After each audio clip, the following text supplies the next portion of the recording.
रमेश अपने पिता शंकर और माता सुमित्रा का इकलौता लड़का था। इकलौता होने के कारण कोई उसे कुछ नहीं कहता था, इसलिए वह बहुत शरारती था। लेकिन उसकी एक कमजोरी यह थी कि वह अपनी माँ से बहुत प्यार करता था और उनके बिना एक पल भी नहीं रह सकता था। उसके पिता शंकर गांव के एक जाने माने सुनियार थे। शहरों में भी उनका व्यापार चलता था। उनके परिवार में सुख समृद्धि सब कुछ था। ऐसे ही सब अच्छे से चल रहा था कि अचानक सुमित्रा जी की तबीयत खराब हो गई। शहर के अच्छे से अच्छे डॉक्टर को दिखाया, पर कोई फायदा नहीं हो रहा था। दिन प्रतिदिन उनकी तबीयत खराब होती जा रही थी।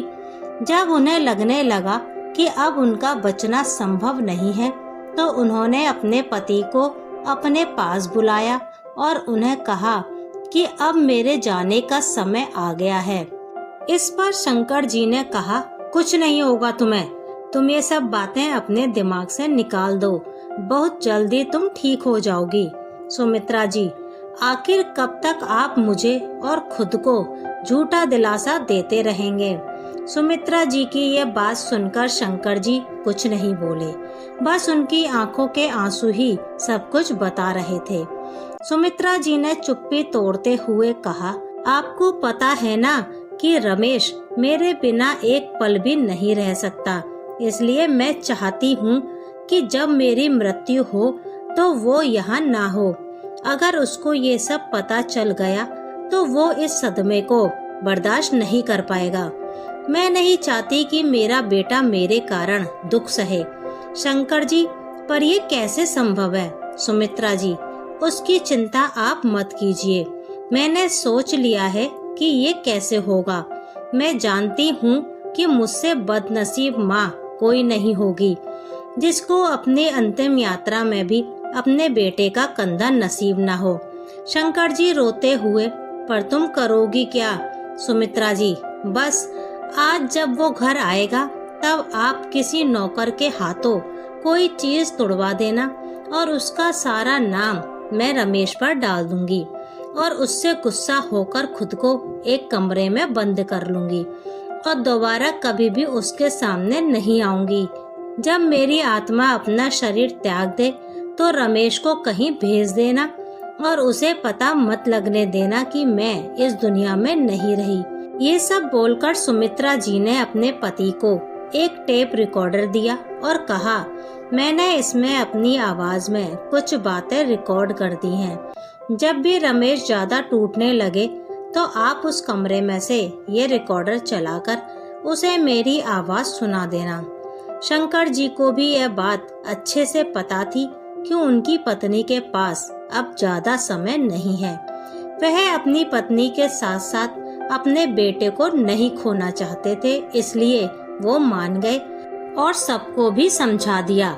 शाम को जब रमेश खेल रहा था तो नौकर ने शंकर जी के कहे अनुसार एक महंगी मूर्ति तोड़ दी और नाम आया रमेश पर।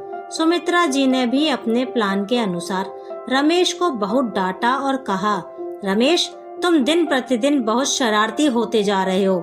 हम तुम्हें इसलिए नहीं कुछ कहते क्योंकि तुम अभी बच्चे हो और हमें लगता था कि तुम खुद सुधर जाओगे, पर बस अब नहीं।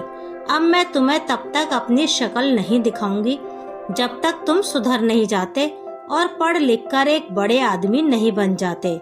इतना कहकर सुमित्रा जी खुद को एक कमरे में बंद कर लेती हैं।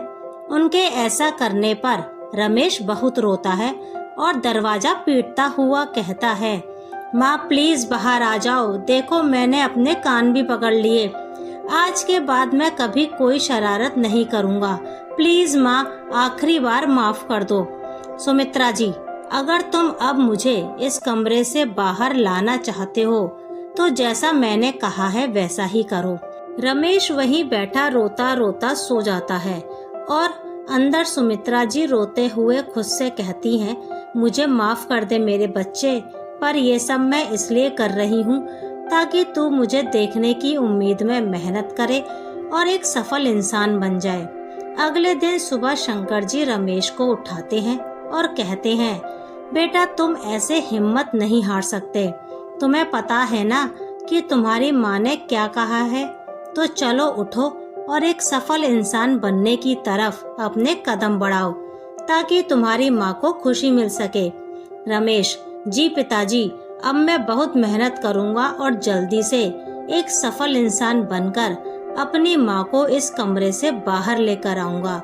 शंकर जी, ये हुई ना अच्छे बच्चों वाली बात।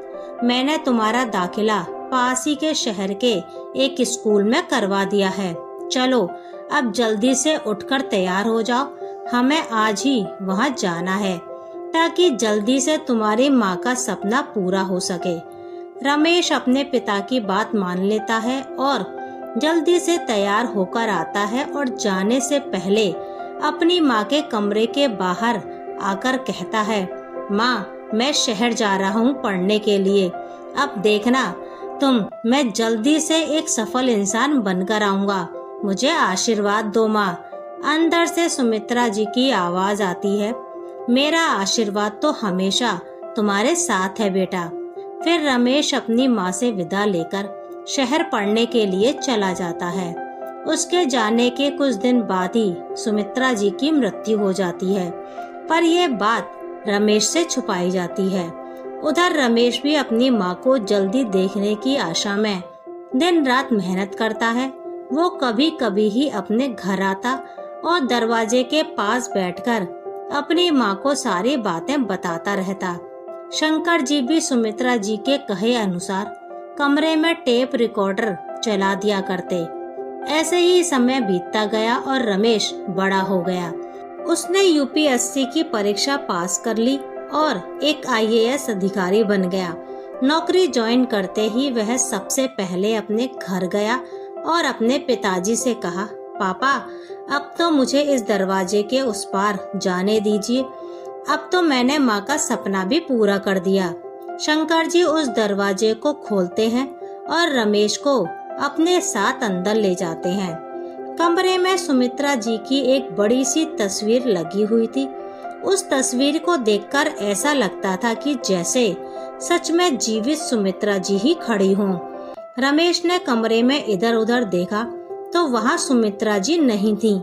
रमेश ने शंकर जी से पूछा कि माँ कहाँ है, तो उन्होंने टेप रिकॉर्डर चलाकर रमेश के हाथ में देते हुए कहा कि बेटा तुम्हारे सवाल का जवाब इसमें है। रमेश ने वो टेप रिकॉर्डर सुना तो उसमें सुमित्रा जी की आवाज थी। सुमित्रा जी कह रही थी, बेटा अगर तुम मुझे सुन रहे हो तो इसका मतलब है कि तुम एक सफल इंसान बन गए हो। तुम्हारी सफलता के लिए तुम्हें बहुत बहुत बधाई बेटा। मैं बहुत खुश हूँ। बस दुख है तो इस बात का कि मैं तुम्हारी कामयाबी पर तुम्हें अपने गले नहीं लगा पाई। बेटा मैं जानती हूँ कि तुम्हें समझ नहीं आ रहा होगा कि ये सब क्या है, तो मैं तुम्हें शुरू से सब बताती हूँ। फिर वो रमेश को शुरू से लेकर अब तक सब कुछ बता देती हैं। ये सुनकर कि उसकी माँ तो इस दुनिया को कब की अलविदा कह गई, उसकी आंखों में आंसू आ जाते हैं। वो जोर जोर से रोने लगता है।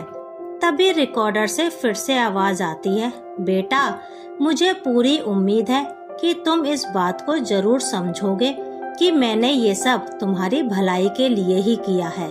और बेटा मेरी आखिरी इच्छा यही है कि तुमने आज तक जैसे खुद को संभाला है वैसे ही आगे भी संभालोगे। अगर तुम खुश रहोगे तो ही मेरी आत्मा को शांति मिलेगी। मेरी ये अंतिम इच्छा पूरी करोगे ना बेटा। रमेश रोते हुए ही बोलने लगता है, हाँ माँ, मैं आपकी ये इच्छा जरूर पूरी करूँगा। मैं आपसे वादा करता हूँ कि मैं हमेशा खुश रहूँगा। इतना कहकर वो अपने पापा के गले लग जाता है। उसके पापा भी उसके गले लगकर इतने वर्षों से अपनी आंखों में दफन किए आंसुओं को बाहर लाते हैं और रोने लगते हैं।